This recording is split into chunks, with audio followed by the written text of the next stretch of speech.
দেখো আজকে এখন এখন কটা বাজে গো? কটা বাজে? 12:15। দেখো 12:15 বাজছে, আমাকে বলছে গরম লাগছে, আইসক্রিম খেতে ইচ্ছে করছে। তার সাথে আমি ব্ল্যাঙ্কেটে এখনই দেখলাম দোকানগুলো সব বন্ধ। আমারও ইচ্ছে করেছে এত গরমে কী করব, আইসক্রিম অর্ডার করি। দেখো আইসক্রিম অর্ডার করেছি, কতগুলো এসে গো? 1 কেজি।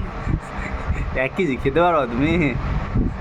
এই নেব। দেখো মানে এত তুমি তো সুন্দর। এইটুকুটা খেয়ে ছেড়ে দিলে, আর আমি এখন এতটুকুই খাবো। কেমন টেস্টটা কেমন আমুলের? খুব ভালো। মারাত্মক না? বেশি দামও নেয়নি, 130 টাকাতে এতগুলো সুন্দর জিনিস দিয়ে গেছে। তোমরা পারলে তোমরা ব্ল্যাঙ্কেটে অর্ডার করতে পারো, এই গরমে আমুলের সেই টেস্ট, তাই না? খুব ভালো।